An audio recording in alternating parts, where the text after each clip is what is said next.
All right, today we are jumping into a story you think you know, the story of Joseph. But let's be real, the version most of us heard is, well, it's the cleaned up version. We're going to get into the messy, complicated, and frankly shocking beginning, a story of betrayal, deception, and the wild role of his brother, Judah. I mean, we've all seen some family drama, right? Sibling rivalry is a classic. But what happens when that jealousy just goes way, way too far? When it gets fueled by some serious parental favoritism and a whole lot of arrogance? Well, for this particular family, it didn't just end in an awkward Thanksgiving dinner. It set off a chain reaction that would literally change the course of history. We're talking about something that goes way beyond a family squabble and launches a true epic. So let's dive in. Okay, so first things first, we got to meet the family.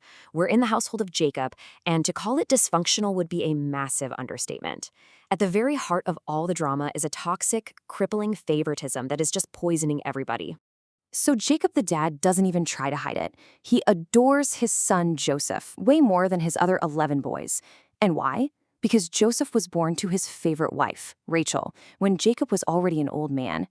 What's kind of crazy is that this is an exact repeat of Jacob's own childhood, where his parents played favorites with him and his brother. You'd think he would have learned, right? Nope. He's about to make the same mistake, and the consequences are going to be devastating. And the tension just keeps ratcheting up. First, Jacob gives Joseph this incredible, ornate robe. Now you have to understand, this isn't just a nice jacket. In this culture, that robe is a public statement. It's like putting a giant neon sign on Joseph that says, "I'm the favorite. I'm better than you." And to make it even worse, Joseph keeps running back to dad and snitching on his brothers. So yeah, you can imagine how that went over. His brothers grew to hate him so much, they literally couldn't even speak a kind word to him. So if Jacob's favoritism was the spark that lit the fuse, Joseph's own actions were like dumping a whole gallon of gasoline on the fire. And it all came down to a couple of dreams that he probably should have kept to himself. Joseph has these two dreams, and then makes the huge mistake of telling his already furious brothers all about them. In the first one, their bundles of grain in the field all bow down to his bundle. Okay, subtle. But then, in the second dream, he sees the sun, the moon, and 11 stars, representing his entire family, bowing down to him. The brothers get the message loud and clear. This kid thinks he's going to rule over them. And that's it. That's the last straw. The next time they see him coming, they say, "Here comes that dreamer," and they start plotting to kill him. And what happens next really shows you the deep cracks in this family. Reuben, the oldest brother, he kind of tries to do the right thing. He suggests they just throw Joseph into a pit, but he's secretly planning to sneak back later and rescue him. But while Reuben is gone, Judah steps up with a much colder, much more pragmatic idea. He says, hey, what do we actually gain if we kill him? His plan is to sell Joseph to some passing slave traders. That way, they don't get blood on their hands, and hey, they even make 20 shekels of silver.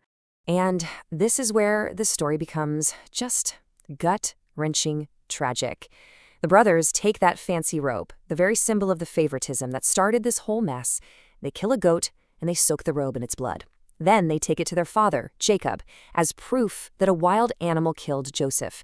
The very gift Jacob gave to show his love now becomes the source of his deepest, most unbearable grief.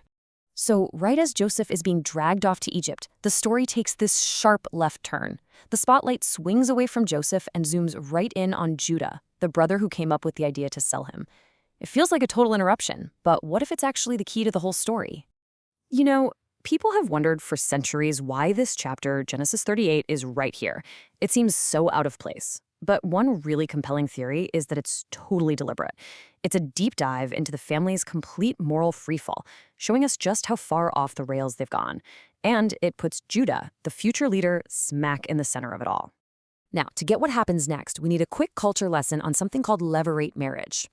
It was basically a social safety net. If a man died without any children, his brother was required to marry the widow. Their first son would then be considered the heir of the dead brother. This kept the family name going and, crucially, it protected the widow, who would otherwise be left totally vulnerable. Okay, so here's how it goes down. Judah marries off his oldest son, to a woman named Tamar. But is wicked, so he dies. Judah, following the custom, then gives Tamar to his second son, Onan. But Onan selfishly refuses to do his duty, and then he dies too. At this point, Judah starts to panic. He thinks Tamar is cursed, like some kind of black widow. So he tells her to go home and wait for his third son to grow up. But he's totally lying. He has no intention of ever making good on his promise. He just abandons her, breaking his duty and leaving her in an impossible situation.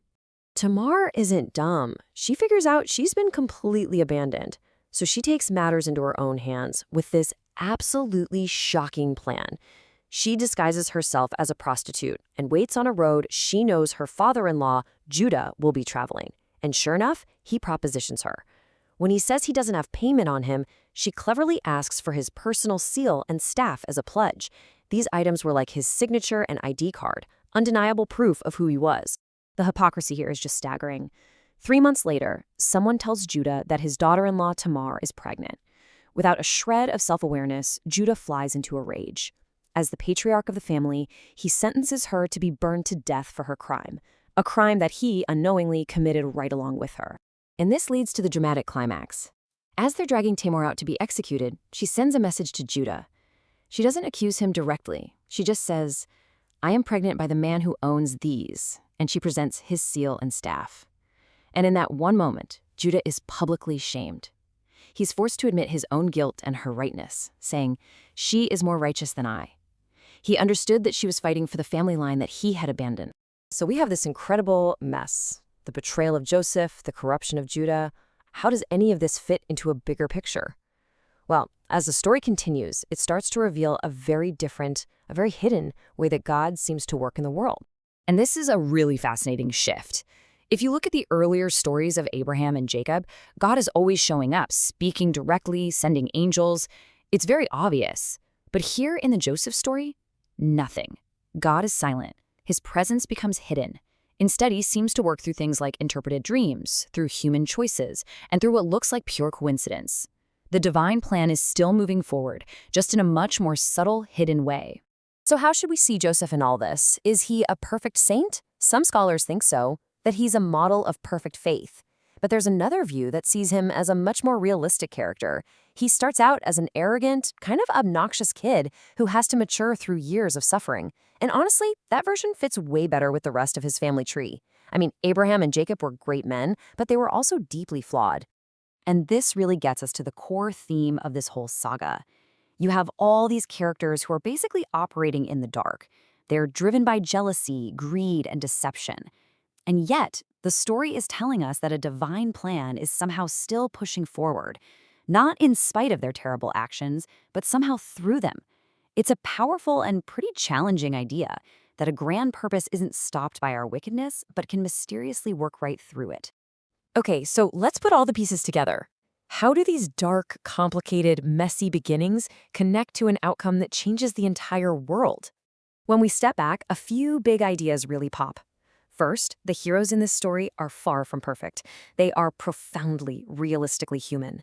Second, God's plan seems to be resilient enough to work through even our worst moments. And finally, and this is the real shocker, the two central failures of the story, Joseph's betrayal and Judah's affair, turn out to be absolutely essential for the future. Joseph's journey to Egypt is what saves the whole family from famine. And that child born from the union of Judah and Tamar, his name is Perez, and he is a direct ancestor of Israel's greatest king, King David. And that, ultimately, is what gives the story so much power. Even today, it leaves us with this huge, provocative question. Can a grand, world-changing purpose truly emerge from our deepest failures and our most painful betrayals? This ancient story seems to suggest that sometimes that's exactly where the most profound stories have to begin.